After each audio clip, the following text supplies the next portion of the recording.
guys and welcome to my interview. Today I'm talking to Dr. Rajiv Bajaj, जो कि cardiologist हैं Batra hospital में around 3 decades से और काफ़ी जाने माने कार्डियोलॉजिस्ट हैं और इनका एक अलग अंदाज है। जब मैं अपनी मम्मी के साथ इनसे मिलने जितनी बार भी गई, मुझे इनकी एक खास बात लगी हमेशा से कि ये और डॉक्टर्स की तरह डराते नहीं हैं और इतनी सिंपल लैंग्वेज में बात करेंगे कि आपको कभी डर नहीं लगेगा कि आपको कभी कोई प्रॉब्लम हो भी सकती है. You will always feel at ease when you talking to him. So let's welcome doctor Bajaj with us. Sir welcome to this interview and सबसे पहले thank you for taking out time, your precious time in these times especially. Doctor सबसे पहले मैं पूछना चाहूंगी कि जो corona virus का जो क्या कहें, मतलब जो फैली हुई है, इतनी न्यूज फैली हुई है, इतना डर है लोगों के मन में, तो आपका सबसे पहले क्या विचार है? First thoughts on corona virus, वो क्या है कोरोना वायरस और क्या लोगों जो दहशत इतनी है लोगों के अंदर, क्या वो होनी चाहिए? देखिए, कोरोना वायरस के बारे में एमबीबीएस की किताब में पढ़ाते हैं। 3-4 पेज का चैप्टर होता है। जब हम लोग जर्म्स के बारे में पढ़ते हैं 3-4 पेज का चैप्टर होता है। जब हम रोगों के बारे में पढ़ते हैं, कोरोना वायरस हम लोग से पहले ही धरती पे आ गई थी। इंसान ने जितनी भी टाइम धरती पे काटा है, ये कोरोना वायरस होने के बावजूद काटा है कि हम उससे मुकाबला सामना करना जानते थे। और ऐसे लाखों जितने भी कीटाणु हैं, इनके बावजूद हम कामयाब हुए। कोरोना वायरस के बारे में लिखते हैं कि ये वायरस नाक में आ जाती है कभी कभी। जिंदगी में जितने भी जुकाम इंसान को होते हैं, उसमें से 2 या 3 कोरोना वायरस करती है। और इसके जुकाम में 2-3 दिन जो भी लगते हैं, बुखार नहीं आता जी। जब हमें बताया गया कि कोरोना वायरस आ जाएगा, तो चिंता सिर्फ ये थी कि लगभग 12 साल पहले कोरोना वायरस 1 नाम का एक एपिडेमिक हुआ था, इस सार्स 1। अभी तो जो फैला हुआ है इसे सार्स 2 कहते हैं। वो नई अलबेली कोरोना वायरस ऐसी थी जो वाकई में फेफड़े तक घुस जाती थी और फेफड़े में निमोनिया कर देती थी, यानी कि सूजन और हावी होने लगती थी। कई पेशेंट्स की डेथ भी हुई थी। उन दिनों में भी 3-4 महीने के लिए हॉस्पिटल्स फुल रहते थे। अब 12 साल पहले की बात है, शायद किसी को याद हो, शायद किसी को ना हो। उसके लिए डरना डराना WHO ने शुरू में बैंड बाजा पूरा किया था, लेकिन उसने इतनी डेथ्स नहीं करी। और बाद में लोग कहते थे कि WHO हमें डरा क्यों। अच्छा। तो हमने सोचा अगर ये वो भी होगी तो वो भी निपट जाएगी। कोरोना वायरस की एक खासियत ये भी है कि जब एक आध कोरोना वायरस से आप मिल लेते हैं, तो उसके बाद इसकी बहन भाई जितनी बिरादरी है, और बहुत है, हर प्राणी के लिए अलग अलग कोरोना वायरसेस हैं, इन सबको आप निपटाना सीख लेते हैं। ओके। तो सार्स 1 अगर हम लोग ने देखा था, तो सार्स 2 उससे मिलता जुलता होगा। तो उस जो लोग हमारी उम्र के हैं या 25 साल के हैं, उन्होंने तो इसे देखा ही हुआ है, इसके भाई को देखा हुआ है। जब फर्स्ट वेव आई तो मुझे भरोसा था कि बहुत मौत नहीं हो सकती, क्योंकि कोरोना वायरस सार्स 1 कई शिप्स पे भी आ गया था। अब शिप्स की खबर मिली कि शिप गई हुई कहीं दूर समुंदर में, और वहां 2000 जो लोग शिप पे हैं उनमें कोरोना फैल गया है। वहां पे सोशल डिस्टेंसिंग नहीं हो सकती। फॉरेन शिप को वापस बुलाओ, 20 दिन में, महीने में पहुंचे। लोग उतर रहे शिप से, ये टेस्ट कर रहे, तो कोरोना वायरस तो सब में थी। मरा 10,000 में एक भी नहीं। 8 शिप्स ऐसी थी जो समुद्र में फंस गई थी कोरोना वायरस की बीमारी में। जितनी वापस आई, और ये सोल्जर्स की शिप्स थी। बाकी जो क्रूज व्रूज की शिप्स थी, उसमें भी बहुत बुजुर्ग लोग थे, ये तो सोल्जर्स थे, जवान थे, तो इसमें एक भी नहीं मारा। हाँ, जो जी क्रूज शिप्स थी जिसमें बुजुर्ग लोग जाते हैं अपना घूमने फिरने हॉलिडे के लिए, उसमें कुछ बुजुर्गों की डेथ हुई थी। जो सबसे यंग था 77 का था। हिंदुस्तान में 77 के बहुत लोग होते ही नहीं है, शहरों में मिल जाएंगे, उसमें से अगर 100 में 4 मर रहे हैं तो मुसीबत तो है, तो पर निपट डॉक्टर जाएगी। अभी क्यों हमें मतलब इतना जो मौतें हुई हैं अब कोरोना दिक्कत वायरस। ये आई है कि जैसे हम तो हॉस्पिटल में काम करते हैं, हमने तो कोरोना वायरस देखना शुरू कर दी जब एपिडेमिक शुरू हुआ। जी रोज ही 2-4 मरीज आ रहे हैं। हमको भी पहले 3-4 हफ्ते के अंदर ही बुखार बुखार हो गया, 8 दिन बीमार रहे, छुट्टी भी ली, खांसते भी थे, कमजोरी भी बहुत हुई, निपट गया। परिवार को भी बांट दिया, पर परिवार के भी सब डॉक्टर हैं, कोई कह रहा मैं लेके आ गया, दूसरा कह रहा मैं लेके आ गया, समझ नहीं आया कि कितने लाए। पर सभी ने मुलाकात सैकड़ों बार हॉस्पिटल में तो करी थी, तो जी घर पहुंच ही गई, जी निपट भी गई। अब हमें ये लगता था कि अगर हमने सार्स 1 भी देखी है और 12 साल बाद ये सार्स 2 भी देख ली है, तो अब तो मामला निपट गया। पर सेकेंड वेव आई, और सेकेंड वेव में जिनको पिछले साल हो चुका था उनको भी दोबारा हुआ। तो ये वायरस के अंदर एक चीज जो मेडिकल की किताब में लिखी है, ये थोड़ा थोड़ा अपना भेष बदल लेती है। अच्छा ये चीज बार बार हो रही है, लेकिन जो मेन चीज लिखी हुई है कि ये वायरस तो हमारे लिए चींटी है, इससे नहीं डरना है, वो नहीं हो रहा। तो इसलिए मैंने पिछले 1 साल में इसकी पढ़ाई बहुत करी है कि इस कोरोना वायरस में क्या विशेष है। इसके कई पुर्जे नए हैं, अच्छा और वो पीसेस ऐसे ऐसे जुड़े हुए हैं जो वायरसेस यूज ही नहीं करती हैं। जैसे आपने अगर कोई हाथी बनाया और उसमें आपने मछली के या तितली के पर लगा दिए, उस तरह का इसमें हिसाब है। तो ये कहाँ से बन गई, कैसे बन गई, क्यों ये इतनी एक बार एक आई तो उसके 6 महीने बाद दूसरी कैसे आ गई। अब डॉक्टर उसके अंदर आप ये कहेंगे कि ये मैनमेड है। अब ये तो कोई जवाब नहीं दे सकता है कि हम जो भी बोलेंगे, 50 लोग ये बोल रहे तो 50 लोग इसका उल्टा भी बोल रहे। पर ये पक्का है कि इसके नक्श इसकी जो बनी हुए एक एक पुर्जा है, उसको देखें तो कुछ सांप का लगा है, कुछ हाथी का लगा है, ऐसा नेचर में नहीं होता।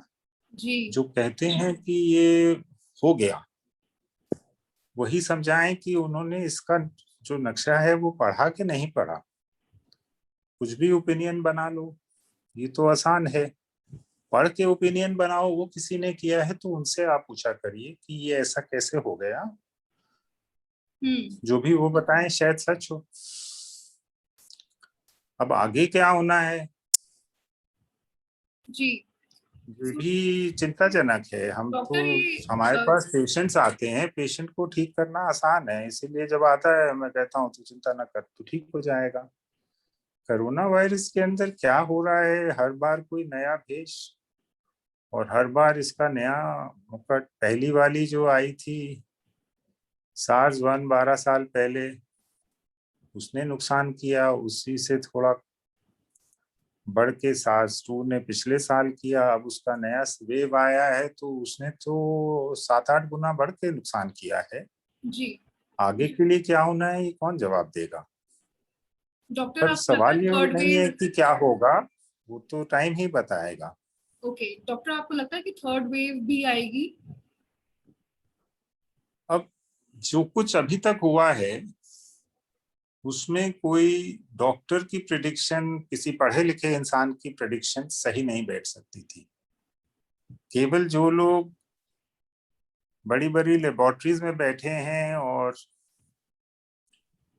गलतियां जो इंसान करता है जी उस पे सवाल उठाते हैं, जिसे कहते हैं क्रिटिक्स, जी साइंटिस्ट क्रिटिक्स, उनके प्रिडिक्शंस पिछले साल थे कि देखो ये जो कुछ भी हो रहा है इसमें अब जबरदस्ती करेंगे कि सब वैक्सीन लगवाएं, जबरदस्ती करेंगे कि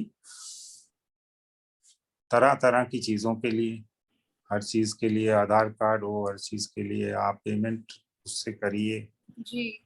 जो भी नए कानून बनने हैं अब कोरोना के दौरान बनते जाएंगे, ऐसा कई जर्मन साइंटिस्ट वगैरह ने बोला कि हम तो ये देख रहे हैं और काफी टाइम से परेशान हैं कि अब वैक्सीन की जबरदस्तियां होंगी। और फिर उसके 4-6 महीने बाद होने भी लगी।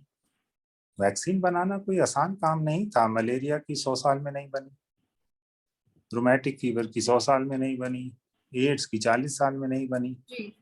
इसकी कुछ महीनों में आ गई है। तो ऐसा तो कभी हुआ ही नहीं है किसी वैक्सीन के लिए। जी। जो जल्दी बन जाती है उनमें 20 साल लग जाते हैं। डॉक्टर, कोरोना वायरस का हार्ट के ऊपर इम्पैक्ट हो रहा है, क्या ये न्यूज़ सही है? और अगर हो हाँ, रहा है तो। कोरोना वायरस देखिए, इसकी असलियत ये है कि जैसे ही हम सांस लेते हैं नाक में आती है, तो उससे थोड़ी तो 2-4 जर्म्स तो नीचे भी जाएंगे। बॉडी के अंदर बहुत इंतजाम है वायरसेस बैक्टीरिया को संभालने का, वो उठा के बाहर फेंक देती है। जी। पर इसका तरीका ये है कि जैसे ही ये टच करेगी अंदर, तो ये उसके अंदर घुसती जाएगी। और इसके जो पुर्जे में कह रहा विशेष हैं, उनमें ये चीजें बहुत सारे पार्ट्स लगे हुए हैं कि वो फट से घुस जाए अंदर। अगर वो अंदर घुस गई है फेफड़ों में तो फिर वो रोग बनने लगता है। पर ये रोग पूरे शरीर में पहुंचता है। आर्टरीज के अंदर क्लॉट बन जाए तो हार्ट अटैक होता है, या वेन की आर्टरी में हो तो उसे पैरालिसिस अटैक कहते हैं। जी। अगर वेन्स में हो जाए तो वेन्स की क्लॉटिंग में भी खतरा है, क्योंकि वो क्लॉट्स बड़े बड़े होते हैं और आदमी खड़ा हो चलने लगे तो वो क्लॉट टांगों में बना और ऊपर आ गया तो हार्ट के अंदर सारा रास्ता रोक देता है। ऐसे में इसके अलावा हमने और भी पेशेंट्स देखे हैं जिसके अंदर इससे अलग तरह की तकलीफें भी हुई हैं। हमने देखा है कि किसी पेशेंट के हार्ट का मसल पंप नहीं कर पा रहा, उसको अच्छा। सांस ऐसे फूल रही है जिसका हार्ट उसका कोई पहले किसी रोग वोग से खराब हो चुका हो। जी। पर जितने मैंने देखे वो वाला रोग जो है जिसमें सांस फूल जाता और हार्ट का फेलियर केस कहते हैं हम लोग, जी। वो दवाइयों से सारे ठीक हुए। हालांकि देख के काफी उस समय चिंता होती थी कि ये रोग जरा भी और बढ़ गया तो शरीर को बर्दाश्त नहीं होगा। पर जितने मैंने देखे दवाई वाई दी तो सुधरने लग गए। और फिर अच्छा। जब 2 महीने बाद देखा तो हार्ट का मसल तो ठीक हो चुका था। जी। बाकी रह गई जो क्लॉटिंग की प्रॉब्लम है, अब हार्ट की आर्टरी में हो गई तो हार्ट अटैक का इलाज करते हैं हम लोग। और कल सैटरडे को भी मेरे को एक पेशेंट का ऑपरेशन करना पड़ा। वो गोरखपुर से भेजा गया कि उसको हार्ट अटैक है, यहाँ आया तो उसको कोविड भी था। और डॉक्टर का फर्ज है कि वो करे, तो उसके लिए फिर हम लोग ने किया भी। हॉस्पिटल के लिए थोड़े रूल्स बन गए हैं कि कैसे उसका इलाज करने के लिए जी। सावधानी बरत के करें। उस तरह से हॉस्पिटल्स कर रहे हैं। हार्ट के मेरे ख्याल से या क्लॉटिंग के जो इसमें प्रॉब्लम्स हैं, 100 में 3 पेशेंट्स के लिए मुसीबत करते हैं। बाकी 97 में ये फेफड़े फेफड़े के लिए ही मुसीबत कर रही है। अच्छा। ओके। ठीक है। तो डॉक्टर, कैसे पता चलता है कि कोरोना वायरस ने हार्ट पर असर कर दिया है? उसको छाती में दर्द होगा, हार्ट अटैक है। या वो उसके टांगों में अच्छा। सूजन वूजन आ गई कि पैर की नसें बंद हो गई हैं क्लॉट से। बेचारा खड़ा हो तो एकदम से फेंट हो जाए कि वो क्लॉट जो इतना लंबा सा है वो सारा का सारा छाती में आ गया। तो पेशेंट ठीक ठाक था, बैठा था, और खड़ा हुआ तो उसके पसीने छूट गए, वो बेहोश हो गया। अस्पताल लेके आए तो समझ में आ रहा कि क्लॉट्स नीचे से ऊपर आके हार्ट में बैठे हुए हैं, रास्ता नहीं रह गया कि ब्लड फ्लो हो, पंपिंग हो। ये एक आम बीमारी है वैसे तो, टांग की नसों में थ्रोम्बस बन जाता है, वीनस थ्रोम्बोसिस। हॉस्पिटल में जो पेशेंट्स ऑपरेशन ऑपरेशन के लिए आते हैं हम लोग साफ ध्यान बरतते हैं। चाहे ऑर्थोपेडिक्स के केस हैं, चाहे गायनी के हैं, चाहे डिलीवरी के हैं, हमेशा ये डॉक्टर्स जी। का असूल है कि उनकी पैरों पे थोड़ी बहुत वर्जिश वर्जिश कराते रहो कि पैरों में क्लॉट्स ना बने। वो लेटा हुआ है, सो रहा है हर समय, नींद की दवाई में, तो ऐसे में क्लॉट्स बन सकते हैं। ओके। कोरोना में भी बहुत बन जाते हैं, चलते फिरते लोगों में बन जाते हैं। पर मोस्टली बीमार में ही बन रहे हैं, जिसको लेटना सोना पड़ जाए। कुछ डॉक्टर्स उसकी दवाई भी देते हैं, बट अमेरिकन बार बार कह रहे हैं कि इसमें ब्लीडिंग भी हो रही है, कोरोना के पेशेंट ब्लीडिंग से आ जाएं, ये भी हो सकता है। सिर्फ क्लॉटिंग की प्रॉब्लम नहीं है, उल्टी प्रॉब्लम भी किसी किसी को है। तो उनकी रिकमेंडेशन ये है कि दवाई तब दो जब कोई मुसीबत नजर आए। अच्छा। आप अगर सभी को दे रहे हो तो फिर उसमें से 2-4 का बचाव कर दिया तो 2-4 की ब्लीडिंग भी कर दी, तो उससे तो बेहतर है कि 100 लोगों को दवाई देने से पहले उनको देखते रहिए, कहीं क्लॉटिंग नजर आए तब जी। उन्हीं 4 को दीजिए जिनको हो गई है, ऐसा अमेरिकन ने लिखा है। प्रिकॉशन क्या ले सकते हैं कि कोरोना वायरस का हार्ट पर इम्पैक्ट ना पड़े? ये इसका सवाल का जवाब थोड़ा लंबा है। देखिए, कोरोना का हार्ट पे असर ना पड़े के लिए हमें वही करना है जो लंग पे असर ना पड़े। ये आंतड़ी पे भी असर करती है, कई जी। लोगों को डायरिया वायरिया होता है, उस पे असर ना करे, ब्लीडिंग सिस्टम पे असर ना करे। इससे हेडेक्स हो जाते हैं पेशेंट्स, कई बार सिर्फ एक ही चीज बोलते हैं कि बुखार के साथ सर में दर्द है, तो वो सर के ब्रेन और पुर्जों पे असर ना करे। तो कोरोना से बचाव के लिए जो असली तरीका है कि आप लॉकडाउन करा दीजिए, लोगों को अपने घर में रखिए, ताकि जिस घर में है वो उसी घर में रहे, ना कि वो बाहर निकले और पड़ोसी को दे, फिर पड़ोसी के घर में सबको हो जाए। जी। हाथ धोने का बार बार बताते हैं, पर जिन्होंने इसको नेकी से देखा है उनका कहना है कि ये खांसने के टाइम जो 2-4 बूंद निकलती हैं, छोटी छोटी छींट टाइप की, जी। ये उससे नहीं होता। अच्छा। और आपने ऐसे से कुछ कर लिया, उससे नहीं होगा। ये भी आप ध्यान रख रहे हो, सब कुछ हाथ धुलवा रहे हो या जो कुछ भी करा रहे हो, ये एक तरह से लोगों को याद आता रहता है कि मैं कोरोना का ध्यान रखूं, इसका इस तरह का कोई इनडायरेक्ट फायदा होगा। ये हमारे सांस में आ रही है, जा रही है, सर, मास्क के बावजूद भी। हम सब जो सांस ले रहे हैं नॉर्मली। अब आप अगर किसी घर में हो जहाँ छोटे छोटे मकान होते हैं हिंदुस्तान में, एक घर में 4 लोग रह रहे हैं, 2 कमरे हैं, एक बाथरूम है, तो जिसको भी हो गया है, चाहे आप उसको कमरे में बंद कर रहे हैं चाहे जो भी कर रहे हैं, उसकी सांस तो आपकी सांस तक पहुंच ही जाएगी। ओके। जैसे अगर मान लीजिए उसने कमरे में कोई चीज पकाई जिसकी स्मेल आ रही है, तो अगले कमरे में नहीं आ जाएगी, तो जी वैसे ही जी ये जी। वायरस पूरे हवा के साथ बाहर आ जाएगी। तो यूनिट्स में तो आपकी वाइफ को है तो आप सोचिए कि आपको हो ही गया है, जी। आपके बच्चों को हो ही गया है। ऐसा ना सोचिए कि इसको बंद कर दें तो बचाव हो जाएगा। ये तो वही चीज हुई कि मिर्च मसाला जो बन रहा है उसकी किचन में, खुशबू। जी वो जी जी। उसकी स्मेल नहीं आएगी। अरे कितनी देर कमरे में बैठे रहोगे, बाथरूम भी तो जाना है आपको। अच्छा। तो पर अगर आपने लॉकडाउन करा दिया कि लोग घर में बैठे रहें, तो फिर इतना हो जाता है कि जिस घर में है उसी घर में टिका है, ना कि इधर उधर फैल रहा। पर वो भी मुश्किल है, हम लोग की झुग्गी झोपड़ी में क्या हो पाता होगा। और इंसान को अगर बंद भी कर दो तो झुग्गी झोपड़ी में तो बाथरूम भी नहीं होता, किचन भी नहीं होता, रेडी वाला ही खाना खिलाने वाला है, वो पब्लिक तो टॉयलेट है। जी। जो कुछ बता रहे हैं अमेरिकन की ये करिए वो करिए, फिर हिंदुस्तान करता है, उसको हम लोग अगर ध्यान से देखें तो हमें अपने हिसाब से कुछ तरीके निकालने पड़ेंगे कि ये साबुन से हाथ धो धो के और ये सब करके सांस ले रहे हैं, तो ये मास्क से रुक नहीं रहा है।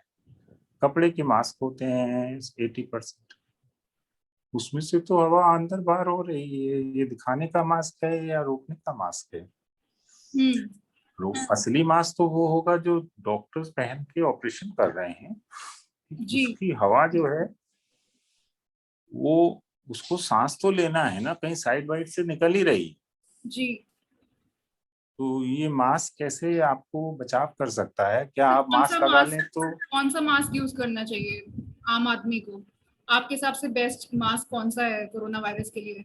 नहीं नहीं, आप ये समझिए कि आप कह रहे हैं कि घर में जो खाना पक रहा है, मैंने मास्क पहन लिया, मैं सूंघ नहीं पा रही, सूंघ नहीं पा रहे तो क्या आपने कर लिया है? उसके थ्रू आप सांस ले रहे हो, जो उसका कपड़ा कागज वागज है, 20 मिनट लेना मुश्किल है। जी। आप करके देखिए, हाँ सर, हम बहुत लोग मुश्किल। ऑपरेशन कर, उसको जी पूरा पूरा ऐसे बांध लो, आपका सांस उसी के थ्रू जाए, और ये जो है इसके अंदर कीटाणु विटाणु ग्रो करेंगे, क्योंकि आप सांस बाहर भी कर रहे हैं अंदर भी कर रहे हैं, तो ये जो कपड़ा कागज होता है इसके अंदर के कीटाणु भी तो झमेला कर देंगे शरीर के लिए। तो मास्क सिर्फ इतना ही यूज कर सकते हैं कि आपकी ड्यूटी लग गई ऑपरेशन करने की, आपने ये वाला मास्क पहना और 10 मिनट का ऑपरेशन का निपटा लिया। जी। आप उस समय सांस नहीं ले पा रहे हैं, पूरा बड़ी मुश्किल से कर रहे हैं, तो आपको ये मास्क से बचाव हो सकता है। बाकी जितना मास्क है ये एक तरह से छोटे छोटे झंडे हैं कि कोरोना फैला हुआ है, याद रखना। इसी तरह हैंड वॉशिंग है, इसी तरह हम लोग का। पर हाँ, लॉकडाउन कर दिया है तो फिर ये फैलना कम हो जाता है कि बंदा घर में बैठा है तो किसको दे के आएगा। सर लॉकडाउन ही इसका सोल्यूशन है आपके हिसाब से अभी के लिए, या फिर आने वाले टाइम में सोल्यूशन तो वैक्सीन? ये है कि इंसान सवाल उठाए कि ये वायरस कैसे आ रही है, कैसे बात हो रही है कि सितंबर में आ जाएगा तीसरा इसका, जो बच्चों को बीमार कर देगा। ये कौन खबरें फैला रहे हैं, कौन? हम लोग को सवाल उठाने हैं, हर कंट्री को सवाल उठाने हैं, अमेरिकन को सवाल उठाने हैं कि ये जो कुछ भी हो रहा है हमें समझ में आए। जी जिसने बोला तीसरा वेव आ रहा है, सितंबर में आ रहा है, अब जब बताया गया तो महाराष्ट्र गवर्नमेंट ने भी बोल दिया, आईसीएमआर ने भी बोल दिया, अपोलो हॉस्पिटल और बड़े बड़े हॉस्पिटल ने मीटिंग भी करना शुरू कर दी कि अगले वेव के लिए तैयारी करें, बच्चों के इक्विपमेंट खरीदें, बच्चों के डॉक्टर्स नर्सेस को ट्रेन करें। जी। तो ये कोई कार्यक्रम चल रहा है जो आपको सबको इकट्ठी यही खबर मिल रही है? जिसने बोली है वो बताए कि उसकी कैलकुलेशन क्या है, उसने ऐसी खबर कैसे डाल दी है, किस बेसिस पे डाल दी है, तब हमें समझ में आएगा कि असली हो क्या रहा है। मैंने पढ़ा कि ये जो कह रहे हैं बच्चों में आएगा, सितंबर में तीसरी वेव होगी, तो उसकी कहानी तो किसी पढ़े लिखे इंसान की है ही नहीं। वो कहता है पहले वाले में बुढ़ों को हुआ था, इस बार नॉर्मल लोगों की उम्र के हो रहे हैं, तो अगला यंग। जी। तो बच्चों को होगा। ये कोई लॉजिक है? कह रहे हैं महाराष्ट्र में एक गांव में बच्चा बीमार हो गया, तो उसे तो अब अगली बारी तो बच्चे की ही होगी। एक बच्चा बीमार हो गया, आपको पहले पता नहीं था, लेकिन बच्चों में 1 करोड़ में एक को कुछ प्रॉब्लम हो, ऐसा कुछ, तो यूएसए से 20 लाख में 50 लाख में एक को हो जाए। ये खबरें तो हमें पता है ना, जो बता बता रहा है बना रहा है उसको नॉलेज नहीं है और वो खबरें फैला रहा, जी और गवर्नमेंट तक पहुंच रही, महाराष्ट्र गवर्नमेंट को दी जा रही, आईसीएमआर को दी जा रही, बड़े बड़े हॉस्पिटल्स के सर, आपको लगता है एडमिनिस्ट्रेशन को कोरोना दी जा वायरस रही। की जितनी भी न्यूज जो भी हम लोग सुनते हैं वो एक प्लान नरेटिव है, एंड उसमें से कितना परसेंटेज सच होता है और कितना परसेंटेज झूठ होता है? देखिए, ये प्लाज्मा थेरेपी आप अभी भी कभी टीवी ऑन करिए तो उसमें आ रहा है कि फौरन प्लाज्मा चाहिए, फलाने अस्पताल में सारे मरीज के जी लिए देखिए डालिए। अब सवाल ये उठता है कि प्लाज्मा पे रिसर्च करी गई, आईसीएमआर ने अपनी रिसर्च छाप दी अक्टूबर में पिछले साल, 9 महीने हो गए। उसमें लिखा कि जिसको हमने प्लाज्मा दिया वही ज्यादा मर गए। फिर आज इसमें ऐसा क्यों आ रहा है कि प्लाज्मा चाहिए? क्या डॉक्टर्स सुध बुध गवा बैठे हैं, चाहे क्या गवर्नमेंट सुध बुध गवा बैठी है? गवर्नमेंट ने क्यों नहीं बोला कि जब हमने रिसर्च करी है तो इसका उल्टा असर हो रहा है, जो भी प्लाज्मा मांग रहा है उसको हम फोन करके समझाएंगे और रोज टीवी में बताएं कि प्लाज्मा का इलाज फेल इलाज है, हमने जितना हिंदुस्तान में किया तो उसमें इससे लोगों की मौत हुई। कोई बोल रहा है? जब गवर्नमेंट ने कोरोना हॉस्पिटल बनाए, बाहर से न्यूज आई थी कि जी आप ये करिए, हम ये फैलने वाला है। गवर्नमेंट बैठ के मीटिंग्स करी, हॉस्पिटल अलॉट किए कि इस वाले में कोरोना हॉस्पिटल हो गया, उसमें कोरोना हॉस्पिटल हो गया। जी फिर एक कागज भेज दिया कि हर मरीज को काढ़ा दिया जाए, स्टीम दी जाए, गोली ये वाली दी जाए, वो वाली दी जाए, लिम्सी दी जाए, 12 दवाइयाँ। जी। सवाल ये उठता है, ये मलेरिया की दवाई है, वो एंटीबायोटिक बैक्टीरिया के लिए होते हैं, वायरस के लिए नहीं होते। ये पेट के कीड़े मारने की दवाई है, आपने ये लिख दी है तो किस बेसिस पे लिख दी है? ऐसी तो डॉक्टरी मॉडर्न मेडिसिन में नहीं है। हम लोग की तो जितनी दवाइयाँ होती हैं उसकी टेस्टिंग होती है कि आपने 1000-5000 मरीज ढूंढे, आधों को बोला कि आपकी ये गोली होगी, आधों को बोला कि बाकी इलाज तो होगा, लेकिन ये जो गोली हम आपको दे रहे हैं इसमें अंदर दवा मिली हुई है या नहीं मिली हुई है, ये आधों को तो मिली हुई है और आधों को नहीं मिली है। पर ये भी नहीं किसी को पता चल पाता कि किसको दवा मिली, किसी को उसी से मिलती जुलती गोली मिली जिसके अंदर दवा थी ही नहीं। और बाद में रिजल्ट देखते हैं कि कितने ठीक हैं, कितने मर गए, कितने जल्दी ठीक हुए, कितने लेट ठीक हुए, कितने के लंग्स में हुआ, कितने नहीं हुआ। और फिर कोड खोला जाता है कि इस ग्रुप में कितने आ रहे हैं, उस ग्रुप में कितने आ रहे हैं। फिर मैथमेटिशियन बैठ के देखते हैं कि ये जो इस दवाई का असर है ये फायदे का है या नुकसान का है। उसके बाद इसको दवाई माना जाएगा। जी। आपने एक मीटिंग करके पूरे हिंदुस्तान के लिए 10 दवाइयां बना दी हैं और हिंदुस्तान के डॉक्टर चुप हैं कि मलेरिया की दवाई दे रहे हैं। अब मलेरिया की दवाई ऑक्सफर्ड ने टेस्ट करी, उसमें आया जितने को दी गई 10% मृत्यु एक्स्ट्रा हो गई। अगर 2 लाख मरे हैं जी, तो वो 2 लाख के 2,20,000 हो गए। बस सर ये न्यूज़ तो क्लोरोक्विन यूज हो गई। ये न्यूज़ तो कहीं पे भी मतलब इतनी प्रोमिनेंट नहीं तो होती है। इसमें डॉक्टर की जिम्मेदारी है कि वो पढ़े। चलो डॉक्टर्स बिजी भी हैं, कौन कहाँ से पढ़ेगा, सारे तो पढ़ाई लिखाई में अच्छे नहीं होते, तो गवर्नमेंट की ड्यूटी नहीं है। तो ऑल सर इंडिया आपको लगता है कि इंस्टीट्यूट उन्होंने है, बिना इतने बड़े बड़े प्रोफेसर हैं, उनकी ड्यूटी नहीं है कि वो बोले कि क्लोरोक्विन जिनको दिया गया था उसमें 10% एक्स्ट्रा डेथ्स हुई थी। और ये रिसर्च कोई एक रिसर्च नहीं है, इंग्लैंड ने जो रिसर्च करी है ऑक्सफोर्ड से वो बहुत बड़ी रिसर्च है। उसमें दुनिया भर के पेशेंट्स के लिए उन्होंने अपने कंप्यूटर्स, अपनी टीम वर्क, अपने इससे इंक्लूड किया है कि हर चीज को हम देखेंगे और बड़ी बारीकी से देखेंगे और मेडिकल के तरीके से देखेंगे, जो हमारे तौर तरीके हैं टेस्टिंग करने के, दवाइयों के, इलाजों के, तो उसको देख के गवर्नमेंट तो बता सकती है। पर सर जो वैसे आता भी है, हमने 1-2 बार सुना है कि कोई एक्सपर्ट एम्स का बोल रहा है कि प्लाज्मा की ट्रीटमेंट से फायदा, जान नहीं बचती। उसने ये नहीं कहा कि हम लोग ने जो किया तो उसमें कई मर एक्स्ट्रा गए, पर उसने ये जरूर बोला कि जान नहीं बचती। जी, इस तरह के जैसे रेमडेसिविर है, सर मैं यही पूछने उसमें भी वाली थी कि ये जो इसमें जो मेडिसिन है। कंपनी ने शुरू में रिसर्च करी थी उन्होंने कह दिया था कि हमें थोड़ा सा फायदा दिख रहा। क्या फायदा दिख रहा? जितने मरने हैं उतने ही मरेंगे। लेकिन जब हम इलाज कर रहे हैं और शुरू शुरू में कर दिया कि भाई 2 दिन का बुखार है जल्दी से दे दो, तो उसके 4 दिन बाद जिनको रेमडेसिविर दिया गया वो कह रहे हैं कुछ आराम है, और डॉक्टर कह रहा है कि इसको हम जल्दी घर भेज पाएंगे। जिनको रेमडेसिविर नहीं मिली, सिर्फ नकली पानी वाला इंजेक्शन ही दे दिया था, उसमें 2 दिन एक्स्ट्रा लग गए। तो कंपनी ने तो बोल दिया कि कुछ थोड़ा सा फायदा नजर आया, पर उसके बाद ऑक्सफोर्ड ने रिसर्च कर दी, उन्होंने कहा कोई कौड़ी फायदा नहीं है। अब मैं किसी मरीज को कह दूं, उसके रिश्तेदारों को कह दूं, बड़े परेशानी से वो हॉस्पिटल पहुंचे हैं और उनको बेड बड़ी मुश्किल से मिला है, उन्होंने कैसे पैसे का जुगाड़ किया भगवान जाने, जी, रेमडेसिविर लेके आइए जहां से भी मर्जी। तो मरीज की मदद कर रहा है डॉक्टर या अपनी नासमझी में उनके लिए बोझ बन गया डॉक्टर अस्पताल। सर एक्चुअली एक इंसिडेंट ये भी था, मेरे भी एक पर्सनल जान पहचान के थे, सेम यही चीज है। डॉक्टर्स उनको यही बोल रहे हैं कि एक स्पेसिफिक मेडिसिन ही आप लेकर आइए, और स्पेसिफिक ब्रांड का भी बोल रहे हैं।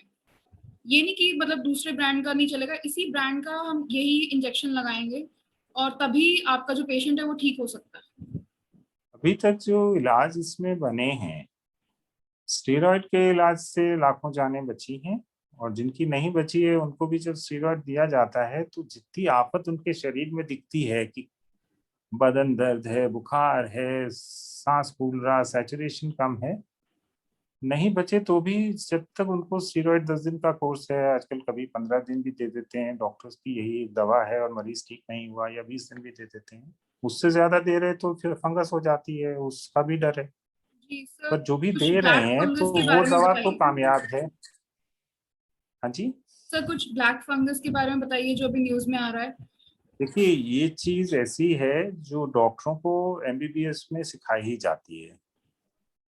कोई डॉक्टर ऐसा नहीं होगा जिसको ये ना पता हो कि अगर स्टीरॉयड से इलाज होगा जी। और वो 10 दिन से ज्यादा दे दिया, 3 महीने दे दिया, 2 महीने दे दिया, और देना भी पड़ता है। कई रोग में स्टीरॉयड यूज होता है, गठिया वठिया में 20 रोग हैं। हम्म। तो फंगस हो सकता है, ये खासा डर है इसका। अब कोविड में अगर कोई डॉक्टर 10 दिन के कोर्स को 15 कर दे, 18 कर दे, तो उसमें कोई ऐसे मुसीबत नहीं होती। वो 3 महीने दे दे तो फिर फंगस तो हो सकती है। हमने जितने पेशेंट देखे हैं, किसी को महीना दे दिया, किसी को 2 महीने दे दिया, बेसिकली आप ये कह रहे हैं तो फंगस हो कि गई।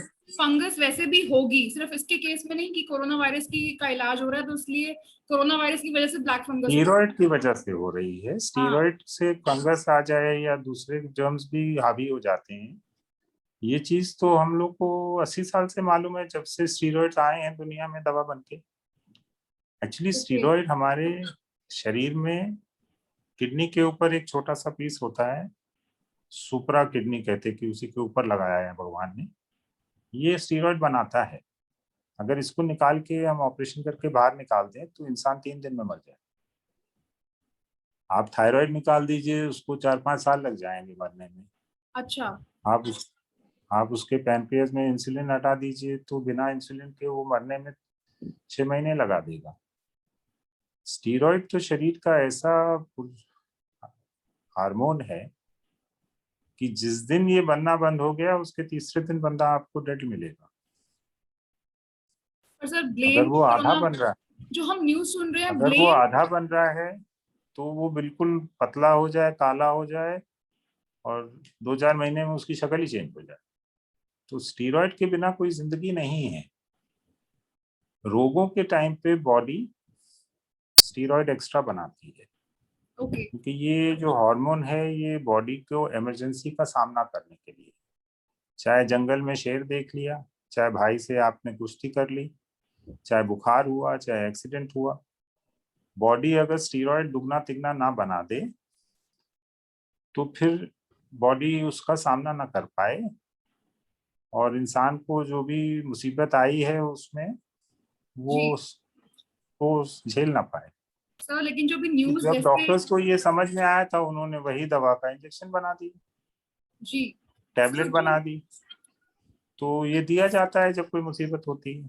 ओके। कोरोना में भी दे रहे हैं, कुछ फायदा भी हो रहा ब्लेम है। ब्लेम कई क्यों क्यों कोरोना वायरस पर डाला जा रहा है कि उसकी वजह से ब्लैक फंगस, मतलब न्यूज तो इसी तरह से आ रही है कि हर लग रहा है कि उसकी वजह से बन रहा हो। जो जो काम की न्यूज है, सबसे काम की न्यूज मैं कह देता हूँ ताकि टाइम कम है तो बात, कि ईश्वर ने जो शरीर बनाया, आपकी आंखें 100 साल ठीक रहें, आपके 32 दांत 100 साल ठीक रहें, आपका लिवर 100 साल ठीक रहे, आपको कभी डायबिटीज ना हो, आपकी हड्डियां मजबूत रहें, घुटने जी आपके 100 साल ठीक रहें, हार्ट अटैक कभी ना हो, कैंसर कभी ना हो, पथरी कभी ना हो।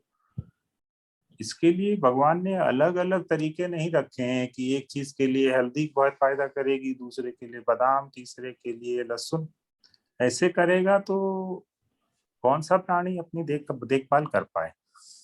हिरन कहाँ स्कूल में पढ़ने जाएगा कि हार्ट के लिए लहसुन चाहिए और ब्लड को साफ रखने के लिए हल्दी चाहिए।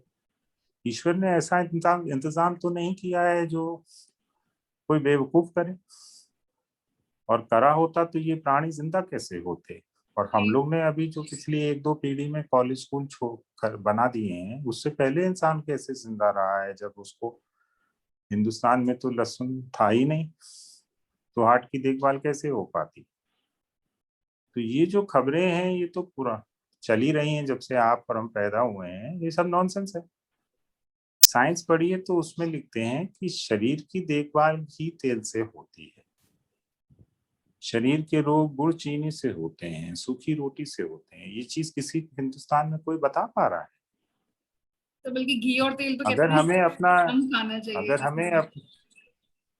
अगर हमने अपना इम्यून सिस्टम मजबूत करना है तो उसमें ईश्वर ने फॉर्मूला वही रखा है, जो आंख के लिए रखा, जो हार्ट के लिए रखा, जो भेजे के लिए रखा, जो गुर्दे के लिए रखा, कि इंसान घी तेल मक्खन पूरा ले।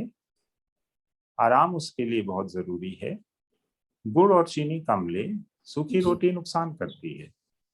इम्यून सिस्टम के लिए तरीका वही है जो बाकी शरीर के लिए है। क्या ये किसी को पता है? पर आप साइंस की किताबें ध्यान से पढ़ें तो उसमें तो सारा यही आ रहा है। मेडिकल की किताबों में आ रहा है जनता सूखी रोटी खाए, मेहनत करे। जी। लोग बीमार हो जाते हैं, पर यही सिस्टम है कि इंसान नौकर की तरह रहे, सूखी रोटी खाए, मेहनत करे। डॉक्टर कुछ जो सवाल बीमार है। होता है उसका काम जो बीमार होता है उसका काम कोई दूसरा देखता है। कुछ कुछ ये व्यूअर्स के समाज का सवाल। सिस्टम है। ओके, कुछ व्यूअर्स के सवाल हैं। आशीष शर्मा है द्वारका, नई दिल्ली से। वो पूछ रहे हैं कि लोग जैसे सिलेंडर्स घर में भर रहे हैं, क्या ऑक्सीजन थेरेपी घर में इफेक्टिव है? हाँ, अगर आपको हॉस्पिटल का बेड नहीं मिला है तो मरीज के लिए इतना तो कर सकते हैं। ऑक्सीजन से 3-4% जान बचती है, और कोशिश रहनी चाहिए कि इसको 90 से ऊपर रखें, और बल्कि 93 तक लेके आए, पर उससे ज्यादा ना दीजिएगा। ऑक्सीजन फेफड़ों के लिए नहीं है, वो शरीर की वो बॉडी के लिए है। फेफड़े में तो हाई ऑक्सीजन से नुकसान होता है, तो ऑक्सीजन को बढ़ाते ना जाइए, उतना ही रखिए कि 90 से ऊपर रहे। और अगर आप लोग बहुत ही ज्यादा चिंता में हैं तो उसको 93 तक ले आइए। 99 कर दिया है तो फेफड़े पे उल्टा ही इसका असर है। आपकी तसल्ली पे तो 99 बहुत अच्छा है, लेकिन पेशेंट की जान के लिए तो फेफड़ा ही सबसे जरूरी है कोविड में, कि ये ठीक हो जाए। और ऑक्सीजन हाई तो उसको खराब कर सकती है। ओके। जब हम लोग ऑक्सीजन देते हैं आईसीयू के पेशेंट्स में, जितने भी रोग हैं बाकी, पहली चीज तो यही सोचते हैं कि ऑक्सीजन ज्यादा ना दे दें, फेफड़ा खराब होगा। तो ये चीज पब्लिक को बतानी चाहिए और टीवी वीवी में आनी चाहिए कि 93 से ऊपर मत जाना। अच्छा, ठीक है। डॉक्टर एक और सवाल है, पी स्टीरॉइड कपूर। से 100 में से 10 जान बचती हैं। तो स्टीरॉइड का यूज कितना होना है, कब होना है, उसके सब असूल हैं। जी। वो भी पब्लिक को बता देना चाहिए, क्योंकि अगर डॉक्टर ने जल्दी से लिख दिया या 4 गुना डोज लिख दी है तो मरीज को नॉलेज हो कि कई बार एक्स्ट्रा डोज दे रहे हैं और डबल चेक कर लें। जी। इसी तरह कई बार अगर ऑक्सीजन बहुत ज्यादा दे रहे हैं तो 100 में से जो 3 जान बचनी है, ज्यादा ऑक्सीजन दे के तो उल्टा ही असर हो सकता। ओके। डॉक्टर पी कपूर पूछ रहे हैं कि हार्ट रिलेटेड जो सिम्टम है वो गैस्ट्रिक सिम्टम से कैसे डिफरेंट है? कई बार होता है चेस्ट में पेन होता है, लगता है कि गैस्ट्रिक सिम्टम है, लेकिन हार्ट अटैक आ रहा होता है। तो फर्क कैसे पता लगेगा अगर घर में हो तो? नहीं, आपको ईसीजी वगैरह कराना पड़ सकता है, या इसमें बेस्ट दूसरा तरीका ये है कि हार्ट की गोली से असर हो रहा, सॉर्बिट्रेट वगैरह इंसान जबान के नीचे रखता है, या उसको पेट में डाइजीन वगैरह से असर हो रहा है तो एसिडिटी हो। पर असलियत ये है कि हार्ट और पेट को भगवान ने एक साथ ही बनाया है, बीच में गैप नहीं रखा है। अच्छा। तो वो, और जो नसें हैं जो भेजे को बताती हैं कि यहाँ कोई कमी है या यहाँ कोई कमी है, वही नस यहाँ स्टमक से कोलन से लेके ऊपर तक आती है, और भेजे कह दिए भाई यहाँ कमी है। थोड़ा बहुत बॉडी बूझ लेती है जब पेट का है या हार्ट का है या लंग का है या गॉल ब्लैडर का है, कुछ तो अंदाजा लग जाता है, पर परफेक्ट अंदाजा नहीं लग सकता है। तो आप उम्मीद करें कि मैं घर पे इसका डायग्नोसिस करेक्ट कर दूंगा, वो 90% में हो जाएगा कि यहाँ है तो 90% ज्यादा चांस है कि हार्ट का है, यहाँ है तो ज्यादा चांस है कि ये पेट का है। इस दवा से ठीक हो रहा तो पेट का होने का चांस थोड़ा और बढ़ गया, लेकिन 100% नहीं हो सकता। उसमें तो फिर बॉडी में जो हॉस्पिटल के टेस्ट हैं उसी में पता लगेगा। डॉक्टर शालिनी पांडे हैं, वो पूछ रही हैं दिल्ली से कि why so many people are getting affected with post covid syndrome and succumbing to cardiac arrest. कि क्यों कार्डियक देखिए, अरेस्ट उनको पोस्ट कोरोना सिंड्रोम, उनको कार्डियक अरेस्ट बाद में हो रहा है, पोस्ट कुछ टाइम के बाद? पोस्ट कोरोना सिंड्रोम तो नहीं कहिए, ये तो किसी ने अपनी मर्जी से कोई नाम बना दिया। पर ये हो सकता है कि जिनको कोरोना हुआ है, माइल्ड हुआ जल्दी ठीक हो जाते हैं, मॉडरेट हुआ ठीक हो गए, लेकिन जो मॉडरेट वाले भी हैं उनका 10 किलो वजन कम हो गया, ये आम है। जी। 10-15 दिन बीमार रहे और उनका वजन आ गया है 73 से 63। अब उनके बदन में कमजोरी इतनी है कि वो कपड़े चेंज करने के लिए खड़े नहीं हो पा रहे हैं, बैठे हैं। जब वो ठीक हो गए हैं तो बॉडी फिर धीरे धीरे अंदर अपना वजन वाइटैलिटी बढ़ाती है, तो इंसान को भूख भी बार बार लगेगी। जब वो ठीक हो चुका है, जब बीमार है तब तो भूख कम हो जाती है, जी पर उसको खड़े होने में भी डर लगेगा कि कहीं मैं गिर ना जाऊं। वो बाथरूम का दरवाजा पकड़ेगा, फिर वो कोई उसमें और चीज पकड़ेगा कि मैं खड़ा हूँ और नीचे पानी हो, मैं गिर गया, इतनी खराब हालत में हूँ। तो मॉडरेट कोविड के बाद 15-20 दिन तो लग जाते हैं इंसान को अपना विश्वास बनाने में कि मैं उठ के चल फिर सकता हूँ और कोई मुसीबत में नहीं हूँ। सीवियर कोविड के बाद जो बचे हैं, उनके फेफड़े की रिकवरी कई बार हो रही, कई बार नहीं हो रही है। फिर तो ये है कि आपने अपना फेफड़ा आधा गवा दिया। अब आपका जो भी बॉडी का फंक्शनिंग है उसमें फेफड़े का रोग और मुसीबत तो जिंदगी भर के लिए आपके साथ आ गई। जी तो सीवियर कोविड से जो बच रहे हैं, जरूरी नहीं है कि वो 6 महीने 3 महीने में फुल रिकवरी हो सकता है उनका फेफड़ा अब हमेशा के लिए कमजोर ही रहे। ओके।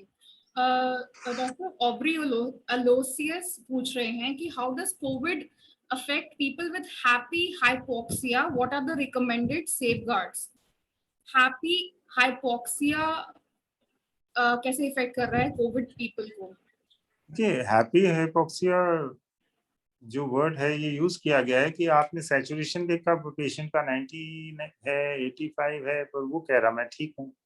जी ये मैंने भी देखे हैं पेशेंट ऐसे, पर इलाज में फर्क नहीं पड़ेगा। जो दवाइयाँ हैप्पी वालों को दी जाती हैं वही जो इनको बॉडी पुर्जे पुर्जे में दर्द हो रहा और हाथ पैर दर्द कर रहे हैं उनको भी सेम दी जाती हैं।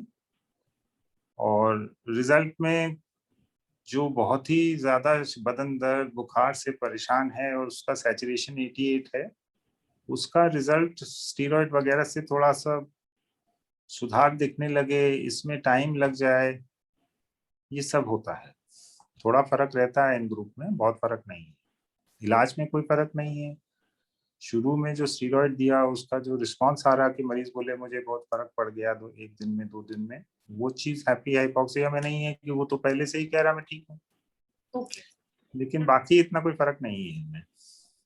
ओके। डॉक्टर ये लास्ट क्वेश्चन है रुचिका मल्होत्रा का, द्वारका दिल्ली से हैं। इनकी मदर की हार्ट बीट कॉन्स्टेंटली ऊपर रहती है 130-140 के बीच में। कार्डोरोना, if I have pronounced it right, कार्डोरोना मेडिसिन से भी कम नहीं हो रही है। इसका क्या सोल्यूशन है, कैसे कम होगी और हार्ट पर क्या इम्पैक्ट है? नहीं, ये अगर ईसीजी में एट्रियल फिब्रिलेशन आ गया है, जो कि एक आम बीमारी है बुजुर्गों की, बुखार उखार के टाइम पे, कोरोना के टाइम पे, खांसी होने के टाइम पे, या कभी बिला वजह भी ये ओल्ड एज में शुरू हो जाती है, पेशेंट आता है कि मेरे को दस्तक हो रही, हम इसके लिए कॉड्रोन 2-3 दवाइयाँ और भी हैं वो दे देते हैं। पर इसको अगर 1-2 दिन में सेटल नहीं होती तो इसके लिए दूसरा इलाज भी हॉस्पिटल में होता है जिसे हम डीसी कहते हैं, उससे नॉर्मल हो जाती है। तो पहले तो हम पेशेंट्स को बोल रहे हैं भाई दवाई स्टार्ट करो, फिर 2 दिन में कह रहे हैं कि ईसीजी दोबारा भेजिए हमारे पे व्हाट्सएप जी पे कि ठीक हो गई कि नहीं। जी।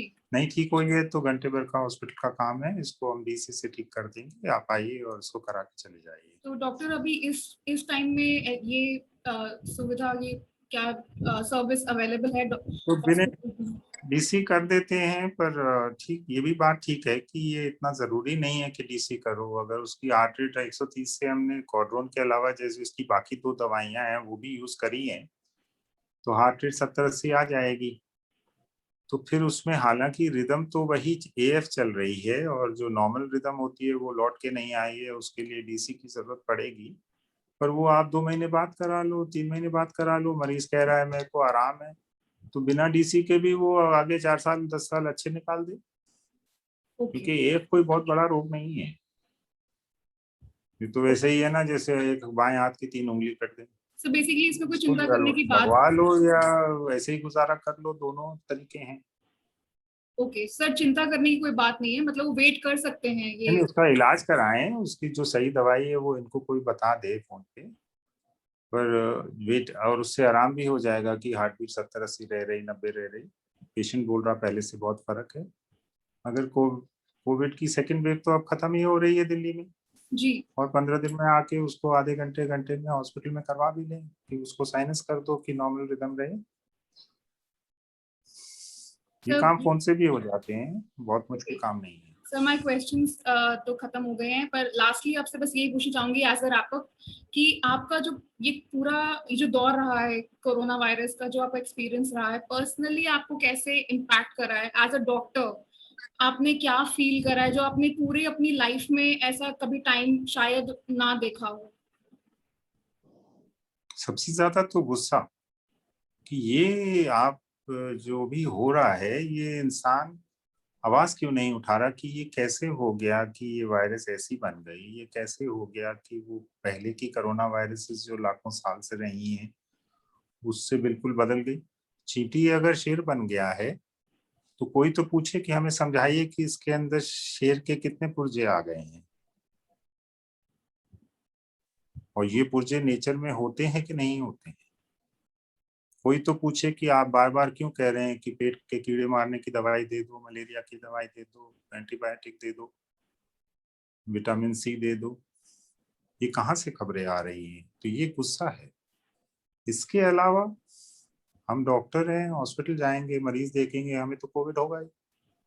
अगर तीसरी वेव आएगी तो हमें तीसरी भी होगी। बचेंगे नहीं बचेंगे वो अलग है, लेकिन हॉस्पिटल ना जाएं, घर पे बैठ जाएं, वो तो डॉक्टर के फर्ज के खिलाफ है ना। तो हम तो जाएंगे, करेंगे भी काम। लेकिन